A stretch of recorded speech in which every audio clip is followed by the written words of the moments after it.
This is an MJA Inc. Investigations warning.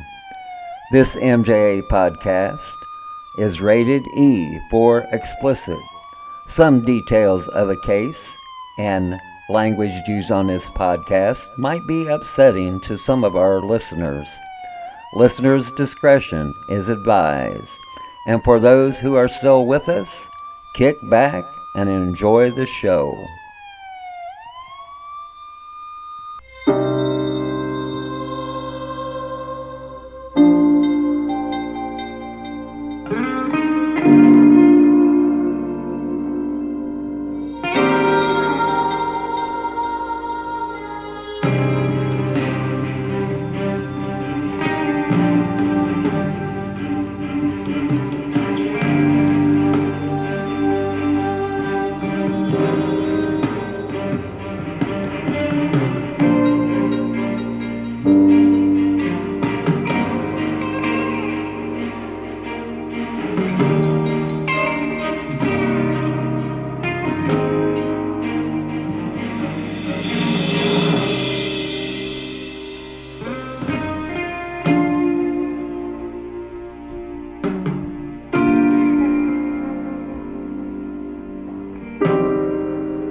Welcome to our MJ podcast.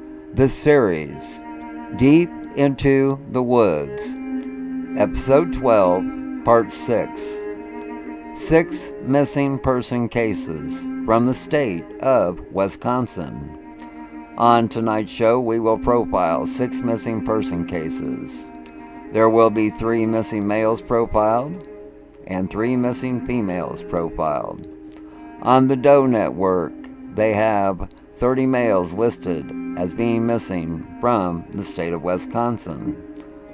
The Doe Network has 31 females listed as being missing from the state of Wisconsin. My name is Mark, and I will be your host for tonight's show. Joining me later will be our amazing co-host, Olivia. We are coming to you from Winter's Paradise, located in Hudson, Florida, on the Gulf of Mexico. Welcome to Wisconsin. Case 1. Theodore J. Jost, a 42-year-old white male, went missing on January 1st, 1980 from Amherst Junction, Wisconsin. Case 2. Carol Jean Pierce, a 35-year-old white female, vanished without a trace on September 8, 1975 from Sturgeon Bay, Wisconsin. Case 3.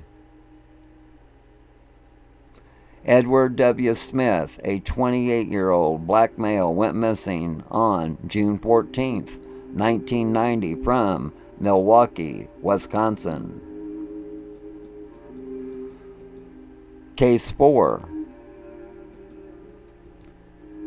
Carrie O'Brien Kruger, a 31-year-old white female, vanished without a trace on December 6, 1989, from Burlington, Wisconsin. Case 5. Woke Kim, a 22-year-old Asian or Pacific Islander male, went missing on July 15, 1993, from Madison, Wisconsin. Case 6. Amber Lynn Wild, a 19-year-old white female, vanished without a trace on September 23, 1998, from Green Bay, Wisconsin. Before we get started into the podcast, we would like to give you a case update. Joey Haines, a 26-year-old white male, went missing from Monroe, Michigan. MJA has highly circumstantial evidence that Joey's brother, Ronald Haines Sr., and Tammy Haines, Joey's wife at the time, are responsible for the disappearance of 26-year-old Joey Haines. It's possible that Joey's 7-year-old daughter seen the aftermath of her father, Joey Haines, being shot. After getting rid of Joey's body, Ronald Haines Sr. and Tammy Haines took Joey's 7-year-old daughter to California. They had no legal right to take the child when the child was in the custody of her father, Joey Haines, who vanished without a trace. The FBI tracked down Ronald Haines Sr. and Tammy Haines down in a California motel room with the 7-year-old child. The child was picked up in California by her mother. Just to take note, when the 7-year-old female child was recovered by the FBI, the child had no clothes in the motel room. The child was wearing pajamas all the way from Michigan to California. That might give you an insight that the 7-year-old child wasn't going to be returning to Michigan.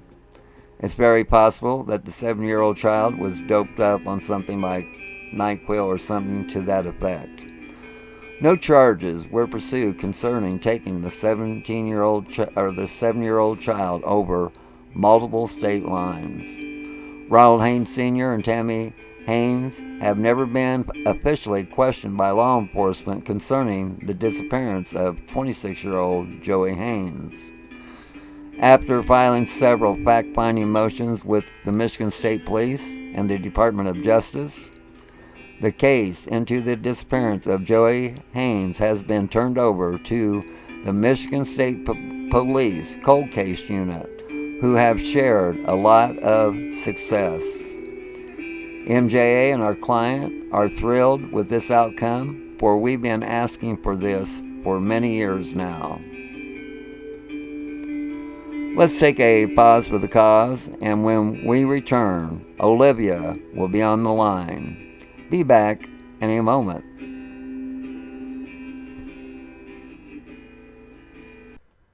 Welcome to our MJA podcast, this series, Deep into the Woods. This is episode 12, part 6, 6 missing person cases. We have Olivia on the line. How are you doing tonight? Good. I got my clocks all changed, so I'm all screwed up with the time. Got to fall back tonight. Yeah. Okay, let's dig into these unsolved mysteries. Welcome to Wisconsin. Case 1. This case is twisted and takes many turns that's unthinkable. On January 1st, 1980, 42-year-old Theodore J. Jost went missing without a trace from Amherst Junction, Wisconsin.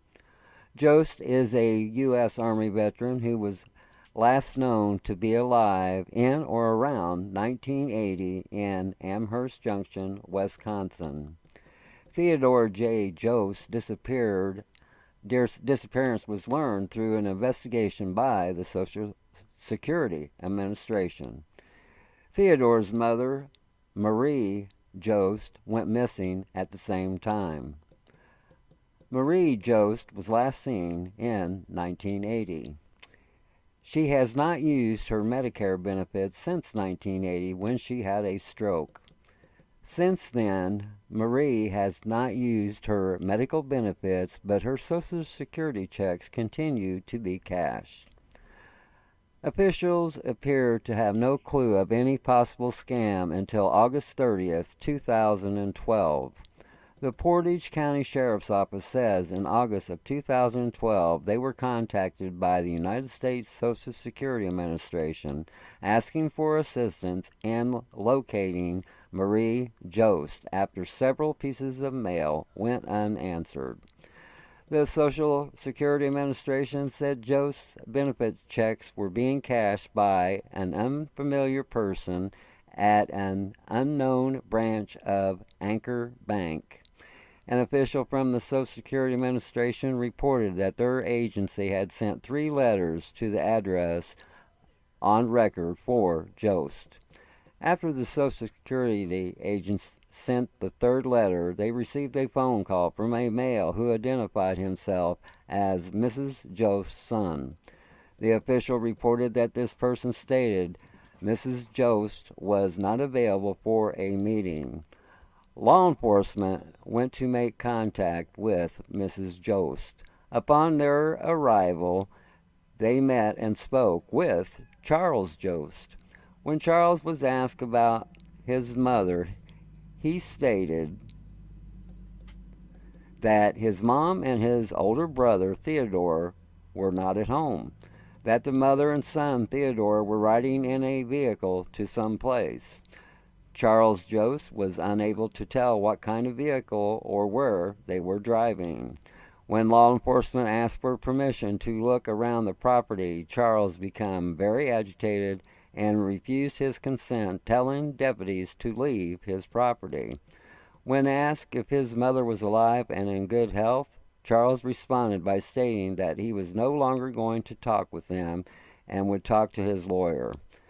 After leaving the residence, law enforcement made contact with a citizen witness who resided near Charles Jost's residence. The witness advised she lived at her residence since 2006 and has never seen an elderly female or another male at Charles's residence.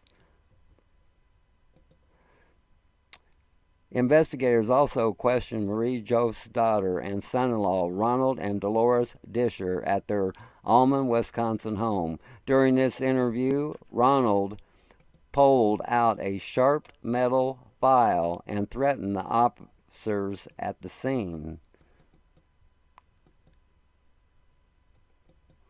Hang on a minute, I'm having difficulty here. Yeah, you're cutting out. I can't even hear you. Okay. At certain times. Ronald was later taken into custody. Prosecutors believe Charles Jost and the 2 other family members pocketed $175,000 of Jost's Social Security benefits. Law enforcement said they discovered $9,000 in the home and plus $8,000 at the Disher home. Deputies said information provided by family members has been inconsistent.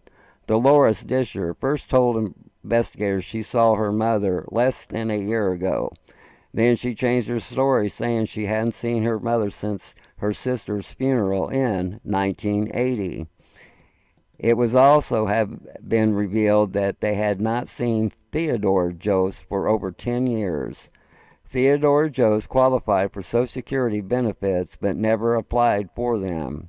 According to the Wisconsin Department of Transportation, neither Charles nor Theodore own any vehicles and neither have a valid driver's license.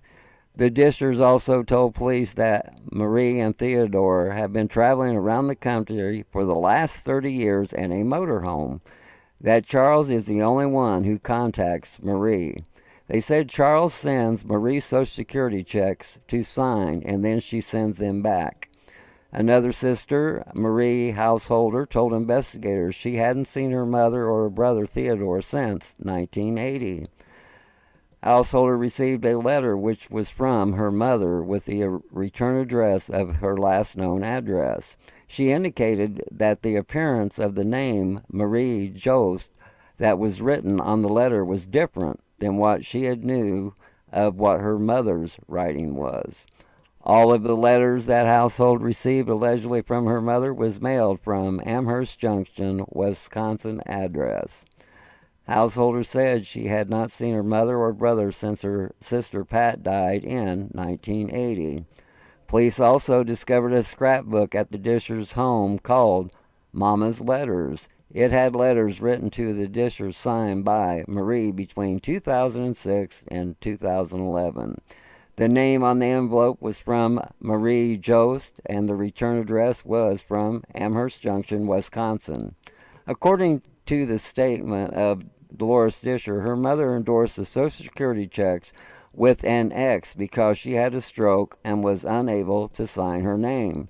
An investigator reported that on September 6, 2012, she spoke with a former employee at Citizens Bank in Amherst, Wisconsin. She was originally employed at the Meadow Inn restaurant in Amherst in the early 1970s, and she knew Marie and Theodore Jost at that time. She started working at the bank in March of 1988. She recalls seeing Marie Jost at the bank once when she came to talk to the bank manager about cashing her checks. Marie was allowed to sign her checks with an X because she was illiterate and unable to sign her name. It is believed that this would have been the last date that anyone may have seen Marie Jost alive.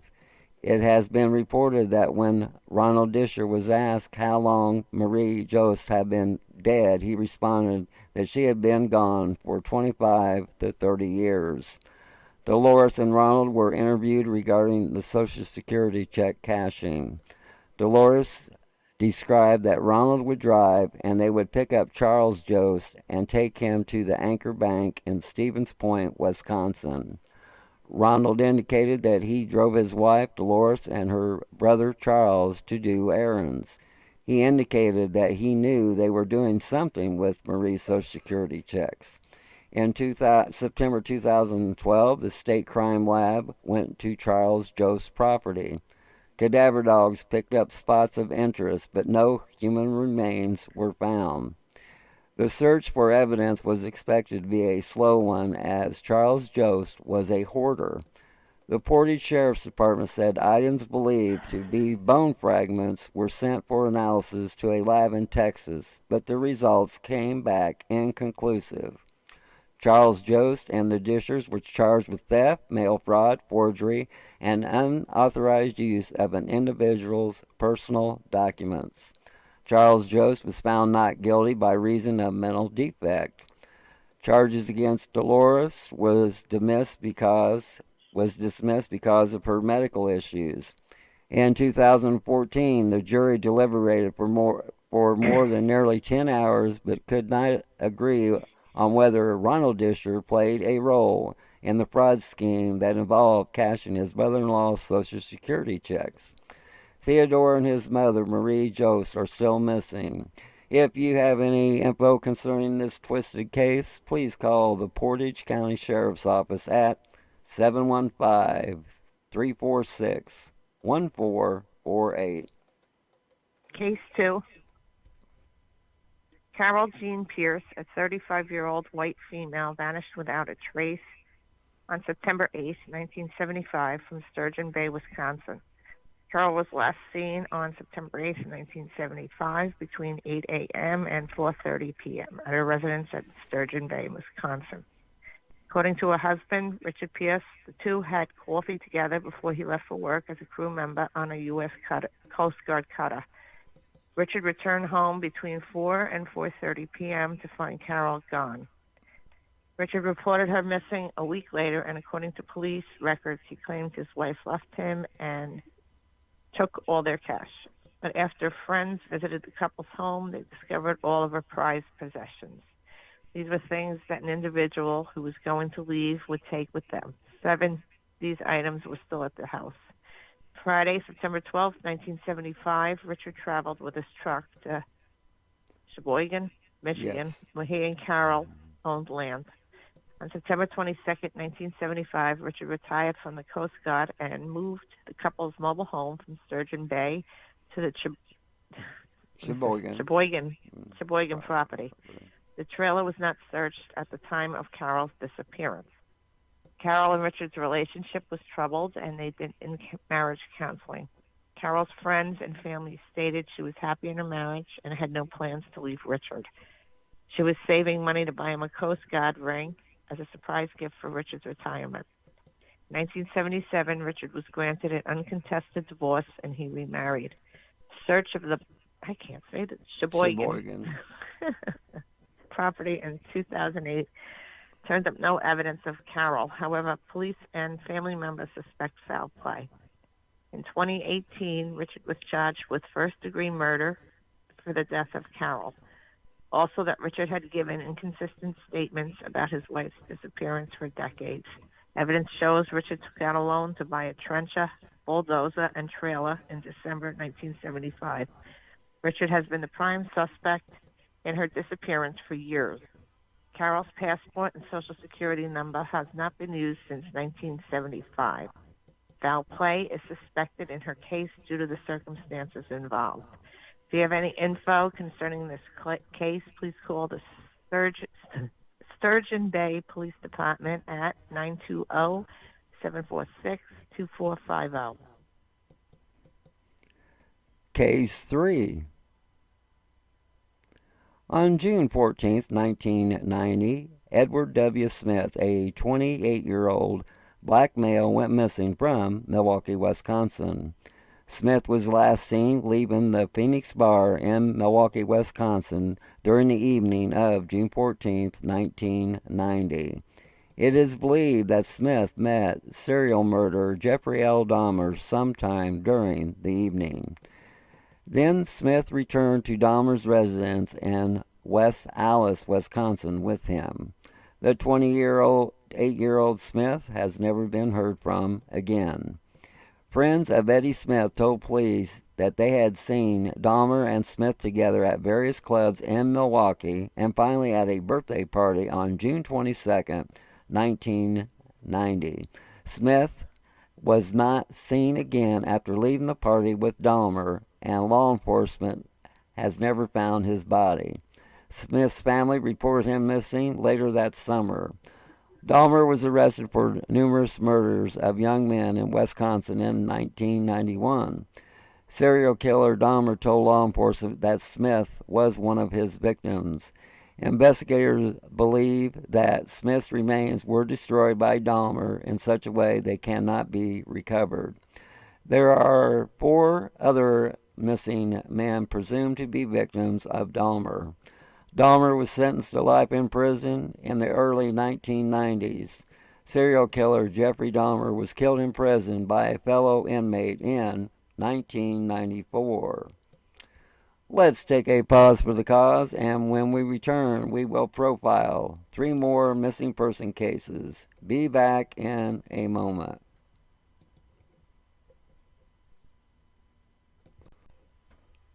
Welcome back to our MJ podcast, this series, Deep into the Woods. This is episode 12, part 6. 6 missing person cases. Case 4. Carrie O'Brien Kruger, 31-year-old white female, vanished without a trace on December 6, 1989 from Burlington, Wisconsin. On December 6, 1989, Carrie O'Brien Kruger was reported missing by her husband. Kruger reported his wife missing after receiving a phone call from her coworker at Gander Mountain, who was concerned when she failed to show up for work. Kruger told police he believed Carrie was away on business in Wyoming. Police later learned there was no trip scheduled. 31-year-old Carrie has ties to the Madison area where she attended college and then worked at CUNA Mutual. After extensive questioning of friends and family members, police were still unsure whether Carrie disappeared of her own accord or if foul play was involved. Carrie showed no signs of depression and there was no history of family trouble. 31-year-old Kerry O'Brien Kruger has never been seen again. Kerry was employed in the Public Relations Department of Gander Mountain near Wilmot, Wisconsin at the time. According to Tracy, Kerry approached him during the evening of December 5th, 1989, and said she needed to travel to a Wyoming trade show following morning for Gander Mountain. Kerry reportedly said that she was replacing a coworker who could not make the trip. Tracy stated that Kerry packed a suitcase that night and left the residence at approximately 4:30 a.m. on December 6, 1989. She was supposedly driving to Chicago, Illinois with another coworker to catch a flight to Wyoming at that time. A neighbor told authorities that she saw an unidentified black car parked outside the Krugers' home around 4:30 a.m. The man was driving the vehicle. The neighbor went back to bed and did not witness anyone enter the car. Tracy stated that Kerry said goodbye to him early in the morning and then left the residence. She has never been heard from again. Gander Mountain did not have any employees scheduled to attend out-of-town trade shows, and the Wyoming trip did not exist. Law enforcement learned that Tracy often asked for time off from his own employer to stay home and care for their daughter while Kerry traveled on business. Law enforcement learned from friends and relatives of the couple that Kerry and Tracy's marriage was troubled. Kerry apparently told a friend she was considering a divorce if the relationship did not improve quickly. There was no indications of abuse in the marriage. Investigators believe that either Kerry or Tracy lied about the supposed Wyoming trade show, which led to her disappearance. No one is certain if Kerry left of her own accord or foul play was involved. She is a former journalist and once wrote a story revolving around changing identities. The Krugers' residence was searched, but no evidence related to Kerry's case was discovered. Several of her relatives joined the search and said that Kerry left many of her personal belongings behind in the house. Tracy was given a polygraph test in January 1990, and the results were inconclusive. He was scheduled to take another test soon after, but he was forced to cancel due to recurring severe illness. Tracy then suffered a stroke that affected his memory. He couldn't remember anything of his adult life. Due to his health problems, he never did take the second polygraph test. He has never been charged in connection with his wife's case, and there have been no arrests made. Investigators discovered that Kerry and Tracy were associated with a man who was convicted of kidnapping and murder in the 1960s. Nothing came of the possible lead, and it was never established that the individual in question was connected to Kerry's case.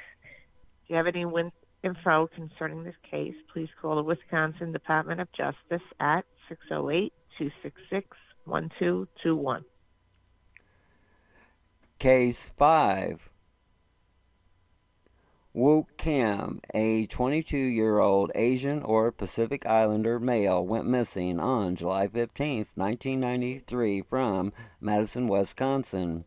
Kim, a history student from South Korea, was last seen by his now deceased driving instructor, who claimed that he dropped Kim off at his apartment on July 15, 1993 at 1:15 p.m. The 22-year-old Kim was never seen again, and all of his property, including his identification, was left in his apartment. Family and friends report him missing on July 29, 1993. Kim was a junior at the University of Wisconsin at the time. The 22-year-old Kim has not been seen or heard from since. If you have any info concerning this case, please call the Madison Police Department at 608-266-4715. Case 6. Amber Lynn Wild, a 19-year-old white female, vanished without a trace on September 23, 1998 from Green Bay, Wisconsin. Amber was last seen in the evening at her residence in Green Bay, Wisconsin. Just a minute.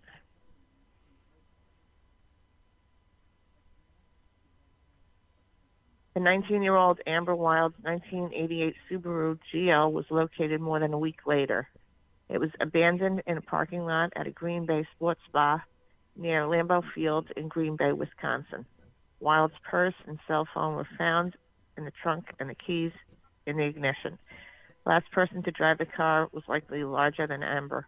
because the seat was pushed back from the steering wheel. There were also some fingerprints that investigators have not been able to identify. Amber Wild attended the University of Wisconsin, Washington County after graduating from Campbell Sport High School.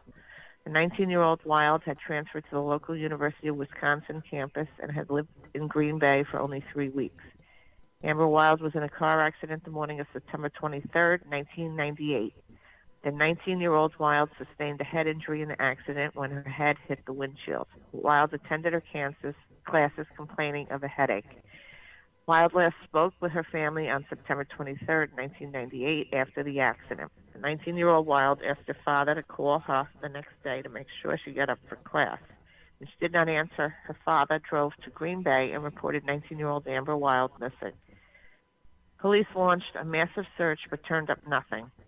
Police in 2001 drilled holes every 60 feet in used cadaver dogs along Highway 29. They said they had got a tip that her body may have been buried somewhere along that stretch of roadway.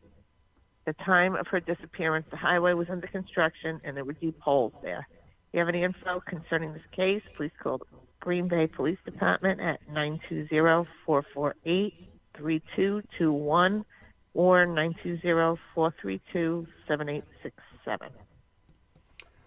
Olivia, is there anything you would like to add to any of these 6 cases? No, it's not really. It's just Dahmer, the one with Dahmer. I'm actually just starting to watch. There's a series. I don't know if you have Netflix. Yeah, There's I a do. series on Yeah. about him that I'm starting to watch.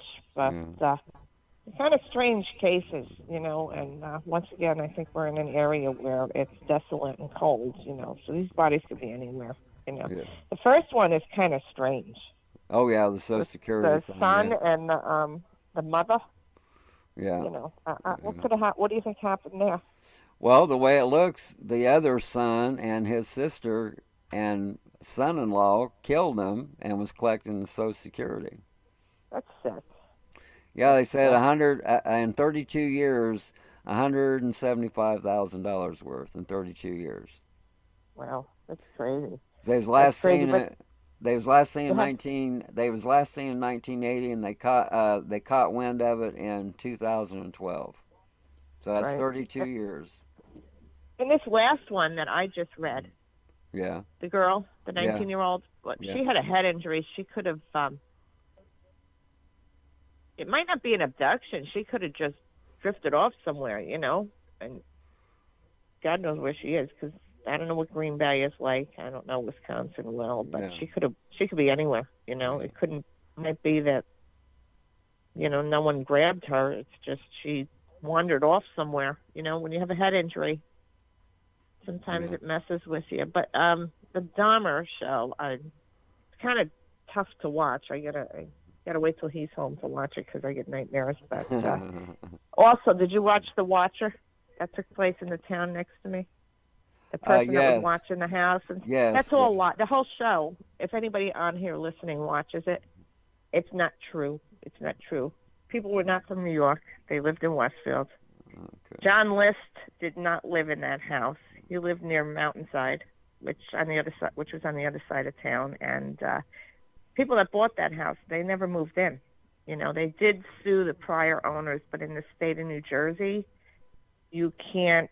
You don't have to disclose information. And apparently, somebody had bought the house and they're living there now, and the letters have stopped. So that was just a lot of Hollywood thrown into that show. Yeah. Okay.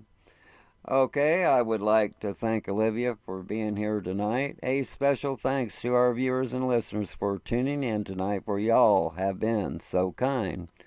I have a quote for y'all. Time is the longest distance between two places. Tennessee Williams. Always remember, folks, that if you ever get bored with nothing to do, well, take a walk deep into the woods. You might be surprised at what you might find. That's the end of our MJ podcast. This has been episode 12, part 6, 6 missing person cases. We say to all of you, good night from Hudson, Florida.